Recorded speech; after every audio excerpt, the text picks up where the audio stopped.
In reality, luck and risk play a way bigger role than we want to admit. Back in high school, Bill Gates had a best friend named Kent Evans. They were both insanely smart, obsessed with computers, and had huge dreams of building a tech empire together. But before they could even graduate, Kent tragically died in a mountaineering accident. And just like that, his story ended. Meanwhile, Bill Gates went on to become, well, Bill Gates. Bill Gates also happened to go to one of the only high schools in the entire country that had a computer in the 1960s, a time when computers were rare. That one lucky break gave him a head start most people never got. Now, did he work hard? Absolutely. Was he a genius? No doubt. But would his life have turned out the same if he had been born in a different city, a different time? Probably not. Here's the problem. We look at successful people and think they did X, Y, and Z, so if I just do the same thing, I'll succeed too. But we ignore the invisible factors, the lucky breaks, the right connections, the timing. Same thing with failure. Take Jesse Livermore, one of the greatest stock traders of all time. He made millions, lost it all, made it back again, and then lost everything one final time. The Great Depression wiped him out completely. He went from being one of the richest traders in history to having nothing. So what's the lesson here? Success is never 100% skill. Failure is never 100% stupidity. That doesn't mean you should just give up and let fate decide your future. No. The point is to understand that both luck and risk exist, and they affect us all in ways we can't predict. At the end of the day, you can't control luck, and you can't avoid risk completely. All you can do is make smart choices, put yourself in the best position possible, and be ready for whatever happens. Number 2, getting wealthy versus staying wealthy. We love stories of people who made it. The genius entrepreneur who turned a garage startup into a billion-dollar company. The stock trader who bet big and made a fortune overnight. The influencer who suddenly blew up and started making crazy money. But have you noticed something? A lot of those people lose it just as fast. Because getting rich and staying rich are two completely different skills. Think about it. How many times have you heard stories of celebrities, athletes, or business moguls going from filthy rich to dead broke? Mike Tyson lost it all by 2003. Nicolas Cage burned through $150 million.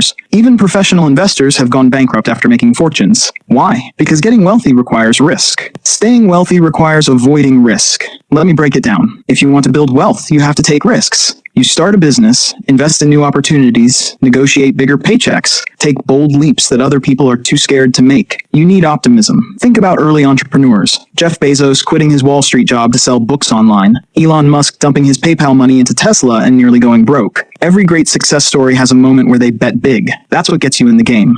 But here's where people mess up. Once they get money, they keep playing the same aggressive game. They keep taking wild risks, they over-leverage, they assume the money will keep flowing in forever. And then it all collapses. Because staying wealthy is about the opposite mindset: humility, patience, and knowing when to stop gambling. The founder of FTX, Sam Bankman-Fried, is a perfect example. He built FTX. It became one of the biggest crypto exchanges in just a few years. At one point, he was worth $26 billion. But what did he do? He got greedy. He took reckless risks, over-leveraged, and in 2022, bankrupt, arrested, everything gone. Now, compare that to someone like Warren Buffett. Buffett is worth over $100 billion, but he never takes crazy risks. He hates losing money more than he loves making it. His strategy is to survive long enough and wealth takes care of itself. He doesn't chase hype. It's not that you have to play defense forever, but you do have to protect your wealth long enough to let it grow. Because the goal isn't just to make money once. The goal is to never worry about money again. And the only way to do that is to play the long game. There's a reason why most lottery winners go broke. They think they've made it, so they go all in on spending, investing in random businesses, trusting the wrong people. They don't realize that keeping money requires a completely different mindset. Number 3, save money for freedom. All right, let's talk about saving money. I know, I just lost half of you. Oh great, here comes the boring stop buying Starbucks coffee speech. But trust me, this isn't that. See, most people think of saving money as delayed spending. Like, I'll save so I can buy a nicer car later, or I'll save so I can go on that dream vacation. And sure, that's fine. But real wealth isn't about buying more stuff, it's about buying freedom. Let me ask you something. What's more valuable than money? The answer is options. Control over your time. The ability to say no when you want to.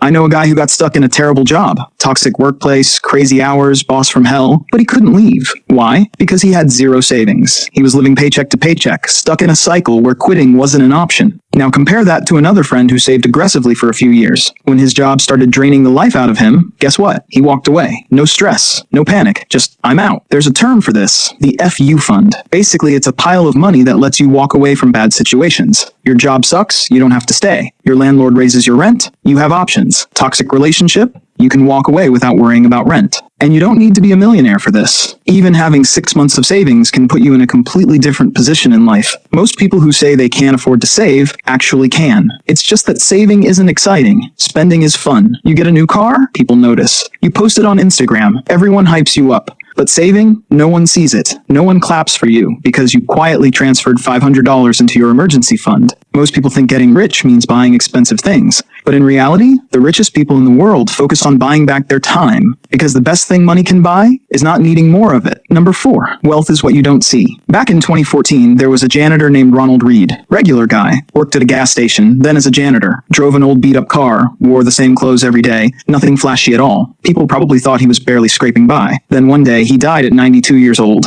and left behind $8 million. Everyone lost their minds. Where did this guy get $8 million?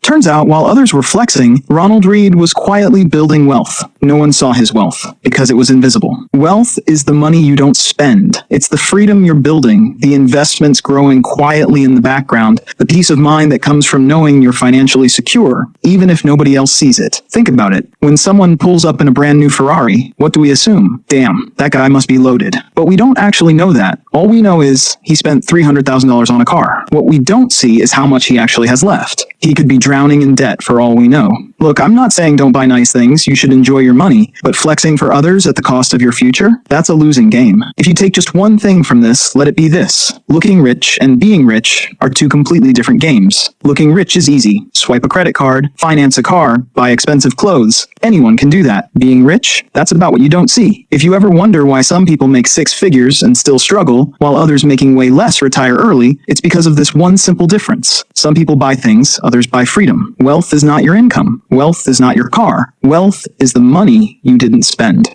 That's why guys like Warren Buffett still live in the same house he bought in 1958. Not because he can't afford a mansion, but because he values freedom over flexing. Number 5. Emotions matter. Let's get one thing straight. Money isn't just numbers, it's feelings. And that's where most personal finance advice completely misses the point. See, a lot of experts talk about money like it's just cold, hard math. If you just invest in X, cut Y expenses, and save Z% of your income, you'll be financially set. But here's the truth. We're not robots. We're emotional creatures. And when it comes to money, being reasonable is more important than being perfectly rational. And yeah, sure, that's technically true. But people don't make financial decisions based on spreadsheets. They make them based on emotions. Let's say you're investing. What is the most rational thing to do? Put all your money in the stock market and never touch it. But what happens when the market crashes? Your emotions take over. You see your portfolio drop by 40%, and suddenly that logical plan doesn't feel so logical anymore. You panic. You sell. And congrats, you just locked in your losses. That's why most investors fail. Not because they don't know what to do, but because they can't handle the emotions that come with it. Understand the difference between reasonable and rational thinking. Rational thinking is, this investment strategy has the highest return over 50 years, so I'll stick to it no matter what. While reasonable thinking is, this strategy makes sense, but I know I'll panic in a downturn, so I'll leave some money in cash to feel secure. See the difference? One is perfect in theory. The other works in real life. Warren Buffett, arguably the greatest investor ever, doesn't have the highest returning strategy. He doesn't invest in high-risk, high-reward things like crypto or speculative tech stocks. Why? Because he invests in a way that lets him sleep at night. He stays reasonable, not just rational. That's why he's still in the game after 60 plus years. Here's a quick story. I had a friend who was obsessed with finding the best investment. He spent hours researching stocks, reading every finance book, trying to optimize every dollar. But you know what happened? He was so overwhelmed by all the choices that he never actually invested. He got stuck in analysis paralysis. Meanwhile, another friend just put money into a simple index fund and never looked at it again. Guess who made more money? The one who actually did something. Find what works for you. The best financial plan isn't the one with the highest return on paper. It's the one